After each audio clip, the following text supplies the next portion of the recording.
Subscribe now and press the bell icon. Never miss an update.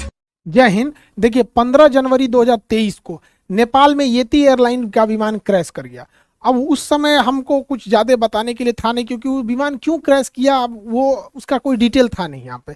अभी उस विमान का क्या कारण था डिटेल से उसका पूरी रिपोर्ट आ गई है, जांच की रिपोर्ट आ गई है, और हम आपको इसमें बताते हैं कि कैसे एक पायलट की छोटी सी गलती पूरी जहाज को ले डूबा। उसमें बैठे 72 लोगों की जान चली गई यहाँ पर। तो पूरी रिपोर्ट आ गई है, उस पूरी रिपोर्ट में आपको समझाते हैं कि आखिर उस दिन क्या हुआ था येती एयरलाइन के साथ, और केवल लैंडिंग के 15 सेकंड पहले कैसे विमान दुर्घटनाग्रस्त हो गया। देखिए येती एयरलाइन का विमान जब दुर्घटनाग्रस्त हुआ तो उसके ब्लैक बॉक्स को भेज दिया गया डिकोड करने के लिए, ताकि उसमें समझा जा सके कि क्या था। शुरुआत में ब्लैक बॉक्स ब्लैक थे, लेकिन बाद में इसे ऑरेंज किया गया ताकि इसे दिखने में इजी हो सके, तब से इसका नाम ब्लैक बॉक्स ही है। ब्लैक बॉक्स का दो हिस्सा होता है, एक को बोलते हैं फ्लाइट डेटा रिकॉर्डर। तो ये फ्लाइट डेटा रिकॉर्डर फ्लाइट की ऊंचाई, स्पीड, एयर प्रेशर, फ्यूल कितना था, इंजन कितने परसेंट पे था, यानी जितनी डेटा वाली चीजें होती हैं, जो मशीनरी चीजें होती हैं, उन सबका रिकॉर्ड रखता है फ्लाइट डेटा रिकॉर्डर। और एक होता है cockpit voice recorder. Cockpit voice recorder जो होता है सीवीआर, दोनों पायलट क्या बात कर रहे हैं, एक दूसरे को क्या ऑर्डर दिए, ये दोनों को रिकॉर्ड किया जाता है। ये दोनों को इसलिए है कि मान के चलिए पायलट ने कहा कि इंजन का पावर बढ़ाओ, इसने कह दिया हम बढ़ा दिए और उसने बढ़ाया ही नहीं, तो कैसे पता चलेगा कि किस पायलट की गलती है। तो यहां तो रिकॉर्ड हो जाएगा कि कैप्टन ने जूनियर से कहा कि पावर बढ़ाओ, और उसने बढ़ाया या नहीं बढ़ाया वो फ्लाइट डेटा रिकॉर्डर में पूरी रहेगी। तो मशीनरीज की जानकारी इसमें और क्या बात कर रहा है इसकी, जब इन दोनों को मैच किया गया तब पता चला कि कितनी एक छोटी सी लापरवाही ने कैसे इसकी जान ले लिया। देखिए एक बार इसकी ब्रीफिंग समझते हैं। नेपाल में जो नेपाल का शहर काठमांडू नेपाल की राजधानी है। तो काठमांडू नेपाल से पोखरा जा रहा था ये जहाज। पोखरा एक पर्यटक जगह है नेपाल का, काठमांडू के बाद काफी फेमस जगह है। ये पोखरा एयरपोर्ट में इतने लोग जा रहे थे पैसेंजर, ताकि उसके नया पुराने एयरपोर्ट की जगह पे अब नया एयरपोर्ट बनाया गया था। 15 दिन हुआ था इस एयरपोर्ट के उद्घाटन, यानी 1 जनवरी 2023 को ही इस एयरपोर्ट का उद्घाटन हुआ था, पोखरा इंटरनेशनल एयरपोर्ट का। 15 जनवरी को यह घटना हो गई। काठमांडू से पोखरा जा रहा यह विमान महज 146 किलोमीटर की दूरी जाना था, जिसे लगभग 35 मिनट में वो ट्रेवल कर लेता। अब ये डिपेंड करता है हवाओं का डायरेक्शन किधर है। कभी हवाओं के डायरेक्शन सेम डायरेक्शन में हो जाता है तो थोड़ा दिक्कत नहीं होती है, मौसम खराब रहता है तो टाइम भी लग जाती है। ये 10:33 पर उड़ान भरता है काठमांडू से, और 10:57 पे पोखरा पहुंच जाता है। 15 सेकंड और ये रुक जाता तो जहाज लैंड कर जाता। 10 से 15 सेकंड में ही जहाज लैंड कर जाता, लेकिन अंतिम वहीं पे दुर्घटना हो गया। दुनिया में जितने जहाज क्रैश किए ना, उसका 90% जहाज लैंडिंग के टाइम पे ही क्रैश किया। सबसे टफ प्रोसीजर होता है लैंडिंग का। उस जहाज में 68 पैसेंजर थे, 4 क्रू मेंबर थे, यानी लगभग 72 लोग थे। इसमें 5 भारतीय भी थे, 72 में ही 5 थे। इसमें से किसी को नहीं बचाया जा सका, और येती एयरलाइन का फ्लाइट 691 क्रैश कर गया। अब इसको डिटेल से समझते हैं कि क्रैश कैसे किया गया। तो देखिए किसी भी जहाज में 2 पायलट होते हैं। सीनियर को कहते हैं कैप्टन, जूनियर को कहते हैं फर्स्ट ऑफिसर। कैप्टन के लिए CAPT लिखा रहता है कैप्टन के लिए, और इस फर्स्ट ऑफिसर के लिए F.O लिखता है। यहाँ पे ये फर्स्ट ऑफिसर हो गए। कैप्टन में 4 स्ट्रिप्स होते हैं हाथ पे, और फर्स्ट ऑफिसर के 3 होते हैं। यहाँ पे कंधे पे भी कैप्टन के 4 स्ट्रिप्स लगी होते हैं, और फर्स्ट ऑफिसर के 3 होते हैं। समझा गया कि नहीं आगे? तो ये कैप्टन का फर्क होता है। यहाँ पे कैप्टन जो होता है लेफ्ट साइड में बैठता है, और फर्स्ट ऑफिसर राइट साइड में बैठता है जहाज में। यहाँ पे इस जहाज को उड़ा रहे थे कैप्टन कमल उड़ा रहे थे, और फर्स्ट ऑफिसर जो थी वो अंजू थी। ये इनका बतौर फर्स्ट ऑफिसर इनकी लास्ट फ्लाइट थी। अगर ये जहाज लैंड कर जाता तो इनका प्रमोशन देके ये भी कैप्टन बन जाती और 3 के जगह 4 स्टिप लग जाते। लेकिन इनका दुर्भाग्य था जो इनकी लैंडिंग नहीं हो पाई। इनके पति की भी येती एयरलाइंस में 2006 में विमान दुर्घटना में मृत्यु हो गई थी। तो काफी दुखद रहा इनके साथ, ये विमान में जो भी बैठे थे। अब इन दोनों पायलट के सूझबूझ से ही जहाज को पूरी तरह से उड़ाया जाता है, क्योंकि जहाज में इतने इंस्ट्रूमेंट होते हैं कि सामने भी देखना है, इंस्ट्रूमेंट्स को भी देखना है, प्रोसीजर भी फॉलो करना है, तो एक आदमी से नहीं हो पाता है। इसलिए उसमें 2 पायलट होते हैं, एक कमांड देता है, दूसरा उसको फॉलो कर देता है। तो यही हो रहा था यहाँ पे। चेक प्रोसीजर बहुत जरूरी होता है, चेक लिस्ट फॉलो करना होता है। जब जहाज लैंडिंग के लिए आती है तो कैप्टन जो होता है वो सीधे लाइन अप कर लेता है, फर्स्ट ऑफिसर को वो अपना ऑर्डर करते रहता है कि इंजन पावर को घटाना है। तो यह इसका एक विमान में चेकलिस्ट प्रोसीजर है। जैसे गियर डाउन करना है, लैंडिंग गियर यानी चक्के को नीचे करना है, तो यहाँ लैंडिंग गियर का नोब होता है, उसको नीचे कर देते हैं। और तब जैसे चक्का नीचे हो जाएगा तो 3 लाइट जल जाएंगे, क्योंकि 2 चक्के पीछे होते हैं और एक नोज लैंडिंग गियर आगे होता है, तीनों लाइट जल जाएंगे। तो कैप्टन बोलेगा लैंडिंग गियर डाउन, तो फर्स्ट ऑफिसर क्या करेगा, लैंडिंग गियर को डाउन करेगा। और जब जैसे डाउन हो जाएगा तो बोलेगा चेक, मतलब हमने कर दिया। तो लैंडिंग गियर डाउन, उसने लैंडिंग गियर डाउन, फिर बोलेगा चेक। ये रूल है, कोई भी काम जब हो जाए तो उसके बाद उन्हें बोलना है चेक। और जब एटीसी से बात करते हैं, एयर ट्रैफिक कंट्रोलर से, तो हाँ बोलना है तो हाँ नहीं बोलते हैं, रोजर बोलते हैं, या कॉपी। जैसे बोलना है कि राइट टर्न, तो कहेगा रोजर, मतलब समझ गए कि राइट मुड़ना है, या कॉपी। तो ये कोड है, क्योंकि ना जहाज़ों में ना जो बात होती है रेडियो फ्रीक्वेंसी में, काफ़ी हल्ला होता है उसमें, तो उस वजह से ना ऐसी भाषा का प्रयोग किया जाता है जो मैच ना करे आम बोलचाल की भाषा में। जैसे इमरजेंसी में मेडे मेडे मेडे, तो ये आम भाषा में ही नहीं है, कितना भी घड़घड़ाहट हो जाएगा ये आवाज़ अलग लगने लगेगी, इसलिए थोड़ी सी रेडियो की भाषा ऐसी रखी जाती है। रोजर मतलब हाँ ठीक है, कॉपी का मतलब भी ठीक है, नेगेटिव मतलब नहीं हमको नहीं पता। उसी तरह चेक मतलब हाँ जो तुमने बोला हमने कर दिया उसको। तो उसने बोला landing gear, altitude 500 feet, captain ने बोला कि इसके काम करो, जहाज की एल्टीट्यूड को, ऊंचाई को 500 फीट करो। तो उसने 500 फीट भर दिया, उसके बोल दिया चेक, मतलब हमने कर दिया। दूसरा, इंजन पावर 25%, जब जहाज लैंड करती है तो आइडियल पे करके 25% की इंजन पावर पे उसे लैंड कराया जाता है, तो ज़्यादा थ्रस्ट की जरूरत नहीं है। तो इंजन जब 25% पे हो गया तो फर्स्ट ऑफिसर ने बोला चेक, मतलब हो गया। यही गलती हुई चौथे यहाँ प्रोसीजर में। चौथे में क्या दिक्कत हुआ, कैप्टन ने बोला फ्लैप 30 डिग्री, फ्लैप्स होता है विंग्स का निचला भाग, अभी आगे समझाएंगे, वीडियो में भी दिखाएंगे, उसको 30 डिग्री पे घुमा दो। इसने बोला चेक, मतलब हमने घुमा दिया। लेकिन जब कॉकपिट वॉइस रिकॉर्डर और फ्लाइट डेटा रिकॉर्डर यानी ब्लैक बॉक्स में पता चला, तो पता चला कि बोला गया कि फ्लैप 30 डिग्री करना है, और को पायलट ने भी कह दिया कि चेक, लेकिन उसने 30 डिग्री किया नहीं था। अब यहां पगला गए इन्वेस्टिगेटर्स कि भैया उसने बोल रहा है कि फ्लैप 30 डिग्री, फर्स्ट ऑफिसर बोल रहा है चेक, मतलब हमने कर दिया। अब फ्लाइट डेटा रिकॉर्डर कह रहा है कि नहीं नहीं नहीं, एक्सीडेंट के बाद भी, दुर्घटना के बाद भी फ्लैप 15 डिग्री पे था। तब सब छाती पीट रहा है, सूरत नहीं, जब फ्लैपवा 15 डिग्री पे था तो कौन बटन या दाब की इधरिया से बोल दिया कि चेक, मतलब ये दूसरा कोनो बटन दाब दिया है। इतना तो कंफर्म था। अब जांच के बाद पता चलती है, देखते हैं कैसे होता है, आगे समझिए। यहाँ पे देखिए, जैसे ये पोखरा एयरपोर्ट पे पहुंचे तो एटीसी एयर ट्रैफिक कंट्रोलर ने कहा कि आप रनवे 30 पे लैंड कर जाइए। अभी हम रनवे का भी एंगल बता देते हैं, 30 पे उतर जाइए। तो इन्होंने कहा कि हम रनवे 30 पे नहीं आ पाएंगे, हम घुमा के आते हैं रनवे 12 पर, रनवे 12 पर उतरेंगे। तो एटीसी ने कहा ठीक है, आप एयरपोर्ट का एक चक्कर लगाइए, इस साइड से उतरिए, और यहीं पे विमान दुर्घटना हो गया। एकदम सामने रनवे पे दिखाई दे रहा था रनवे पे, और वहीं दुर्घटना हो गया। किसी भी जहाज में फ्लैप क्या होता है, विंग्स का यह निचला हिस्सा जो दिख रहा है ये होता है फ्लैप, ये अंदर घुस जाता है। देखिए रहता ये बराबर है, लेकिन ये बाहर निकल सकता है, ये बाहर निकल सकता है, इस पाइलॉन पे बाहर निकल सकता है। थोड़ा सा निकलता है तो कहते हैं 15 डिग्री निकला है, और निकल गया तो कहते हैं 30 डिग्री निकला है। ये जितना ज्यादा निकलेगा हवाओं को उतना रोकेगा, फड़फड़ फड़फड़ करेगी जहाज, फड़फड़ फड़फड़। इसलिए जब ये लैंडिंग के टाइम उतरता है, जब रोकने के टाइम पे होता है, तभी इसको नीचे किया जाता है। फुल स्पीड में इसको नीचे करेंगे, जहाज ऐसे डिसबैलेंस हो जाएगा। तो इससे हम लोग नॉर्मल 0 डिग्री पे रखते हैं। इसको यहाँ पर मेंटेन करने के लिए फ्लैप लीवर होता है जहाज में, जिससे ये कंट्रोल किया जाता है। यही पूरे गड़बड़ का कारण है जहाज को गिरने में। समझिए कैसे, इसको वीडियो से समझते हैं हम लोग। यहाँ समझिए, ये फ्लाइट है, ये रडार है, यही रडार पूरी तरह से उसको जांच करता है जहाज कहाँ गया। यहाँ पर फ्लाइट जैसे ये टेक ऑफ करती है तो फ्लैप थोड़ा सा नीचे रहता है। देखिए फ्लाइट में आप फिजिक्स में पढ़े होंगे, जहाज की परछाई क्यों नहीं बनती है, विवर्तन के कारण परछाई नहीं बनती है। ये फ्लाइट उड़ गई, यहाँ नीचे आपको VOR दिखेगा जो जहाजों को दाहिने बाएं बताता है, ये है VOR। यही बताता है कि वे पॉइंट किधर है, बहुत जरूरी वो चीज होता है। ये नीचे दूसरी जहाजें हैं, सब पूरी एयरपोर्ट का व्यू है।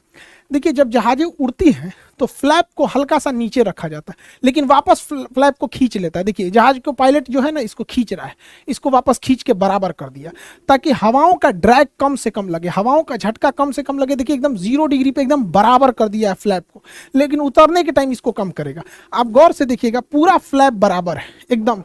अगर बराबर नहीं रहेगा ना, इतना जोर से हवा लगेगा, बादलों से टकराएगा कि जहाज पलट जाएगा यहाँ पे, इसलिए इसे बराबर रख। देखिए एयरपोर्ट, अब इसको नीचे किया जाएगा, एयरपोर्ट के पास आ गया, देखिए इसको 15 डिग्री झुका रहा है। जैसे जैसे ये एयरपोर्ट के पास जाएगा, इसको और झुका के 30 डिग्री लेके चला जाएगा। अभी तो रनवे से थोड़ा दूर है, पास आएगा तो और एकदम नीचे कर देगा। अब ये नीचे से हवाओं को रोक के स्पीड कम करेगा, और जैसे ये लैंड कर जाएगा यहाँ पे, नीचे से हवाओं को रोकने लगा। अब ये ऊपर से स्पॉइलर खुल जाएगा, ये ऊपर से हवा को रोक रहा है, वो नीचे से हवाओं को रोक रहा है। फ्लैप बहुत जरूरी होता है, ये हवाओं, ये नीचे से रुकता है, स्पॉइलर ऊपर से। जब जहाज रुक जाती है तो स्पॉइलर को नीचे कर देते हैं और फ्लैप को भी रिट्रैक्ट कर लिया जाता है। बड़ा मेहनत से जहाज से एक एक वीडियो बनाना पड़ता है ये सब चीज़ों को प्रॉपर एंगल से मिलेगा तब। कभी कभी बैठने के पता चलता है कि इस एंगल पे शूट करना चाहिए, उस एंगल पे उतना सीट ही नहीं मिल पाया प्रॉपर। तो आप ये फ्लैप को समझ गए कि फ्लैप रोकने के लिए बहुत काम करता है। स्पॉइलर ऊपर की ओर उठता है, वो ऊपर से हवाओं को रोकता है, ये नीचे से रोकता है। यही फ्लैप को नीचे करना था वहां पे। तो कैप्टन ने कहा वहां पर कि फ्लैप को 15 डिग्री डाउन कर दो।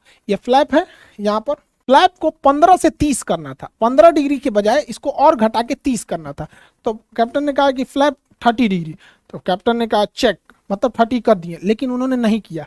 उसको कैप करना चाहिए फ्लैप को नीचे, उसने कर दिया कंडीशन लेबर को नीचे। हो गया यहीं पे गड़बड़। उसने बोला चेक, मतलब हमने कर दिया।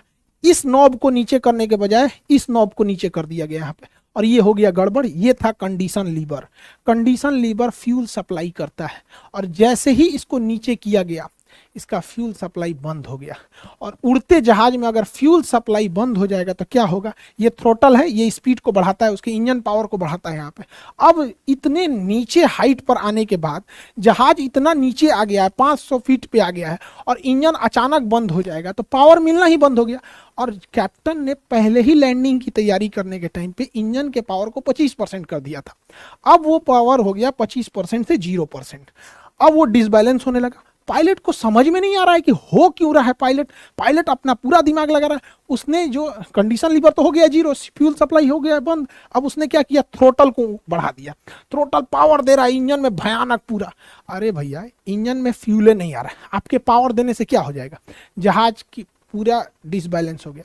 जहाज जब इंजन का पावर नहीं मिल पाता है, इंजन काम करना छोड़ देता है, उस कंडीशन को कहते हैं स्टॉल। स्टॉल अगर बहुत ज़्यादा हाइट पे होता है तो समझ में आता है, बचाया जा सकता है, लेकिन लो हाइट पे अगर स्टॉल हो गया तो बचाना बहुत मुश्किल होता है। ये 500 फीट की हाइट पे था। जब तक पायलट संभले कि एल्टीट्यूड गिरते गया और ये विमान पूरी तरह से बगल में ही रनवे से महज 15 सेकंड पहले ये विमान इस तरह से बैंक हो गया। झुक जाता है तो बैंक कहते हैं, मुड़ता है तो मुड़ना अलग होता है, बैंक मतलब होता है झुक जाना। जहाज इस तरह से बैंक हो गया और ये इसका आखिरी वीडियो था। एक लाइव भी वीडियो इसके चलाया जा रहा था, बहुत दुखद वीडियो, जिसके बाद ये दुर्घटनाग्रस्त हो गया और प्लेन में आग लग गई। विमान दुर्घटना में ज़्यादातर जो मौत होती है वो आग लगने से होती है, क्योंकि आग इतना तेज लग जाता है, जहाज में निकलने का जगह बहुत पतला रहता है, सारे लोग झुलस जाते हैं। और इतने लोगों को उनके सपने भी, सबके अपने जीवन के सपने होते हैं, वो सब चकनाचूर हो गए एक छोटी सी गलती से। अब इसको समझते हैं पायलट से ऐसी गलती क्यों हुई। देखिए, ऐसी गलती ना हो इसलिए विमान कंपनियां जानबूझ के इस लीवर को छोटा रखती हैं, इसे बड़ा रखती हैं, ताकि पहचानने में दिक्कत ना हो फ्लैप को। दूसरा, फ्लैप अगर पीछे करना है तो इसे उठा के उसके बाद पीछे किया जाता है, जबकि कंडीशन लेबर में लॉकिंग सिस्टम अलग होता है, इसमें डबल लॉक होता है। यहाँ से पायलट को अगर कंडीशन लेबर को नीचे करना है, हो सकता है कि किसी एक इंजन में आग लग गया हो तो उस इंजन को बंद कर दिया जाता है, इसलिए इसके दोनों का अलग अलग लॉकिंग होता है। यहाँ पर अलग अलग लॉक करने के लिए होता है, इसमें अलग अलग नहीं, कॉमन होता है एक ही बार। अब पायलट को कैसे ये कंफ्यूजन हुआ कि इसको पीछे करने के पहले इसमें दोनों हाथ लगाया होगा, दोनों हाथ से ये लॉकिंग लीवर को ऊपर खींचा होगा, उसके बाद पीछे किया होगा।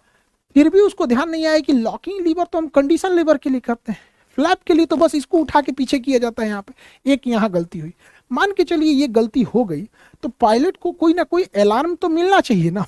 अलार्म आखिर ये कहीं ना कहीं इंडिकेट तो होना चाहिए कि फ्यूल सप्लाई बंद हो चुकी है। तो यहाँ गड़बड़ी हो गया। ये डिस्प्ले इतना ज़्यादा होता है और इसमें फ्यूल सबसे छोटा दिखाया जाता है।